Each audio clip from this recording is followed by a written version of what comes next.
শ্রীলঙ্কার সিগিরিয়ার অন্যতম পাহাড় লায়ন রক বা রাবণের palace.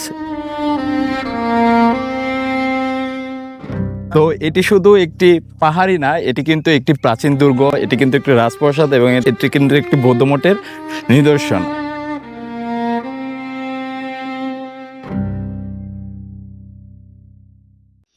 Good morning everyone, welcome to my another blog.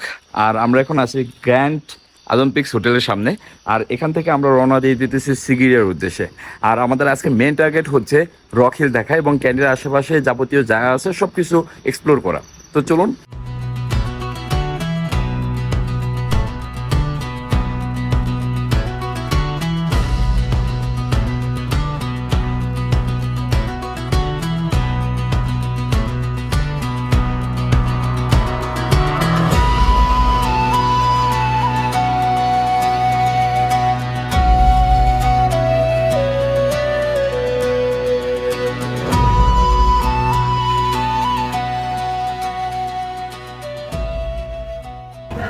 আজকের ভ্রমণের শুরুতে আমরা চলে আসলাম ক্যান্ডি লেকে। ক্যান্ডি লেকটি দেখতে কিন্তু অনেক সুন্দর এবং মোটামুটি বড়। তো আপনারা কিন্তু চাইলে বোট রিজার্ভ করে এখানে ঘুরতে পারেন। আর ক্যান্ডি সিটিটা কিন্তু অনেক সুন্দর এবং নিট অ্যান্ড ক্লিন। আপনারা কিন্তু ক্যান্ডি সিটি ট্যুরও দিতে পারেন এবং ক্যান্ডির আশেপাশে কিন্তু অনেক সুন্দর সুন্দর রিসোর্ট অ্যান্ড হোটেল আছে। তো আপনারা চাইলে কিন্তু এখানেও একদিন স্টে করতে পারেন। গাইস, আমার পিছনে যে চার্চটি দেখতেছেন এটির নাম হচ্ছে মেথডিস্ট চার্চ ক্যান্ডি। তো এই চার্চটা কিন্তু অনেক সুন্দর। আপনারা কিন্তু এই ক্যান্ডি সিটিতে যদি ঘুরেন তাহলে কিন্তু অনেক ভালো লাগবে। আর যতগুলা স্পট আছে যেগুলা টুরিস্ট স্পট সবগুলো কিন্তু ক্যান্ডি শহরের খুব আশেপাশে। আর এই চার্চটি দেখার পরে আবার আমরা যাচ্ছি ক্লক টাওয়ারে।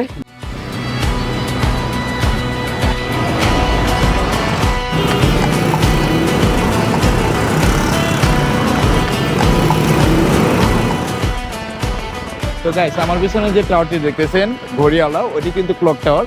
এই প্লেসটাও কিন্তু অনেক সুন্দর।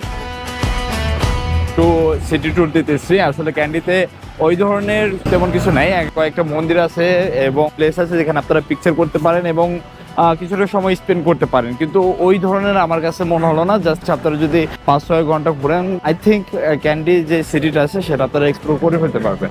তো যাই হোক, গিরিয়ার দিকে যাচ্ছে, লায়ন রকের ওই দিকে। আর লায়ন রকটাই হচ্ছে আসলে আমাদের মেন টার্গেট আজকে। তো চলুন।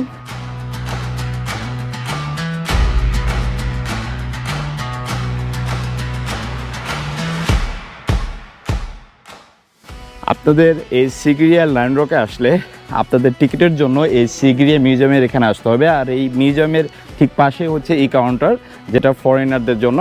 আর এই ই কাউন্টার থেকে যারা সার্কযুক্ত দেশ থেকে আসবেন তাদের টিকিট প্রাইস লাগবে $20 করে। আর যারা সার্কযুক্ত দেশের বাইরে থেকে আসবেন তাদের টিকিট প্রাইস লাগবে $35 করে। তো যাই হোক, আমরা একটু এই সিগিরিয়া মিউজিয়ামটি ঘুরে যাব, দেন লায়ন রকের দিকে যাব। তো চলুন আপনাদের এই সিগিরিয়া মিউজিয়ামটি দেখাই। লেটস গো।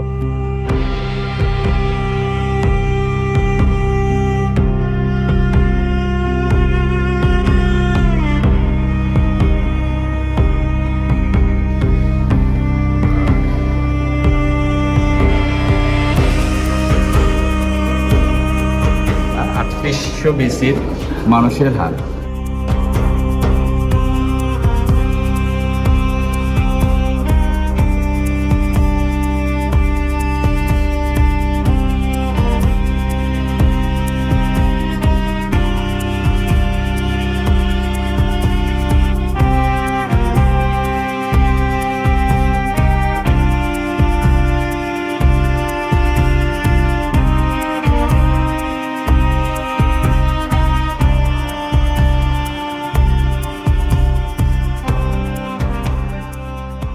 তো গাইস, আমরা হচ্ছে এতক্ষণ মিউজিয়ামের ভিতরে ছিলাম।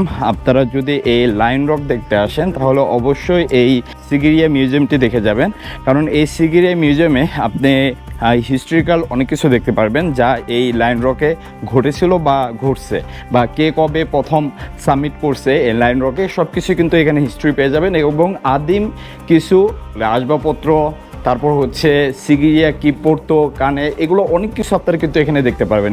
আর এই জিনিসটা অবশ্যই মিস করবেন না, কারণ এই মিউজিয়ামে আসতে কিন্তু আপনাদের কোনো এক্সট্রা কোনো টাকা লাগবে না।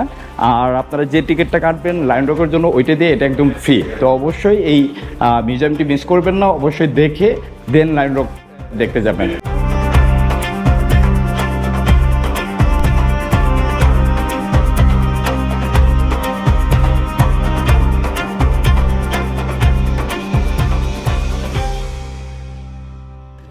গাইস, আমরা কিন্তু ফাইনালি চলে আসলাম শ্রীলঙ্কার সিগিরিয়ার অন্যতম পাহাড় লায়ন রক হিলে। তো এটি শুধু একটি পাহাড়ই না, এটি কিন্তু একটি প্রাচীন দুর্গ, এটি কিন্তু একটি রাজপ্রাসাদ এবং এটি কিন্তু একটি বৌদ্ধ মঠের নিদর্শন। আপনারা যারা এই শ্রীলঙ্কাতে ঘুরতে আসবেন অবশ্যই এই প্লেসে কিন্তু আসবেন। তো চলুন এর উপরের দিকে যাওয়া যাক এবং কী কী আছে সব কিছু আপনাদের দেখানো যাক। Let's go.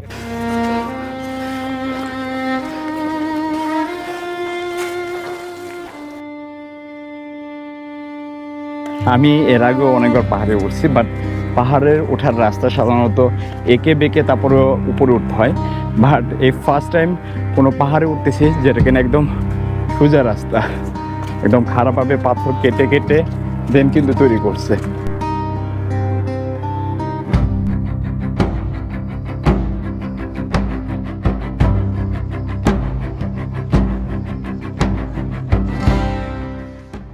তো গাইস, এই লায়ন রক হিলটি কিন্তু সমুদ্রপৃষ্ঠ থেকে 200 মিটার। আর এই লায়ন রক হিলে আমাদের উঠতে সময় লাগবে সর্বোচ্চ গেলে 1 থেকে 1.5 ঘন্টা। বাট আজকে জানি না এত পরিমাণ রাশ, যেহেতু এই শ্রীলঙ্কাতে এখন সরকারি বেসরকারি বন্ধ চলতেছে, এর জন্য মানুষের আনাগোনা অনেক বেশি।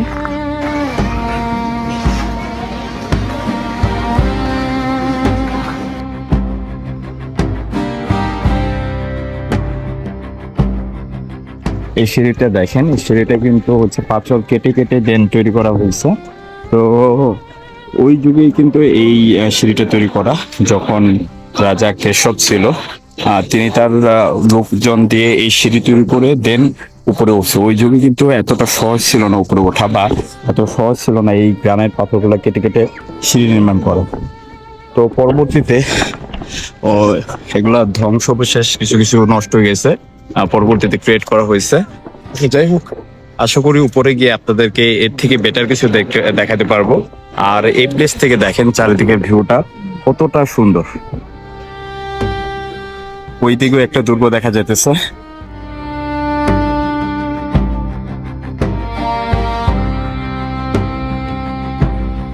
আপনারা যদি এখানকার যে কেভ আছে ওইটা দেখতে চান তাহলে উপর থেকে নেমে দেন এই একটু হেঁটে এই সিঁড়ি দিয়ে আবার উপরে উঠে দেখতে হবে কেভটি।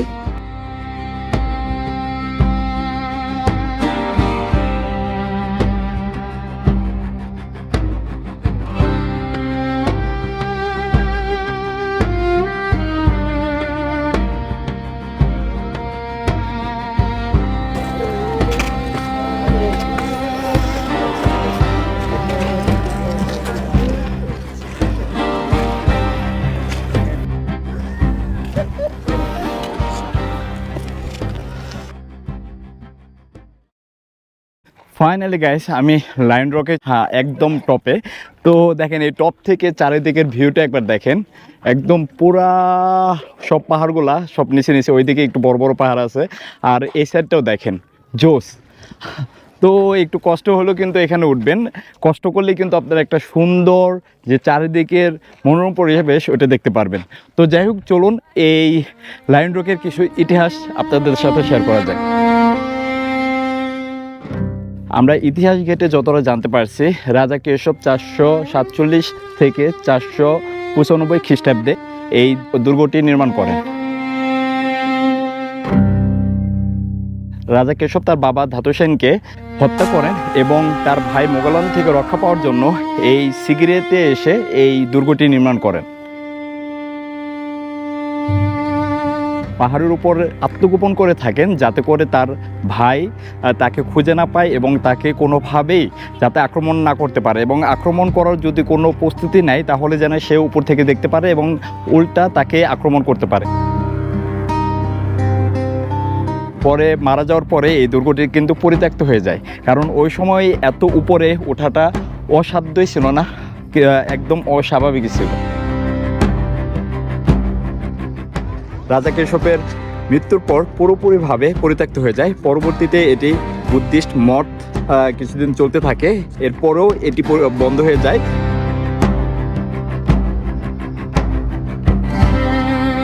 পরবর্তীতে 1831 খ্রিস্টাব্দে ব্রিটিশ ইতিহাসবিদ এই দুর্গের এখানে আসে এবং এটি সাবমিট করে, এবং এটি ইতিহাস ঘেঁটে দেখেন এটি রাজা কেশবের বাসস্থান ছিল।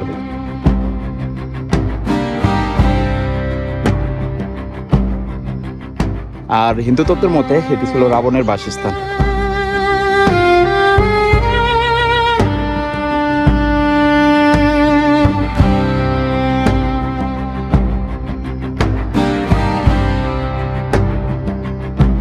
তো গাইস, আপনারা যদি এই লাইন রকে এসে থাকেন তাহলে অবশ্যই জানাবেন আপনাদের কাছে যখন আসছিলেন কেমন লাগছে, আর আপনারা যারা এখন আসেন নাই তাদের ভিডিওতে দেখে এই দুর্গটি কেমন লাগছে।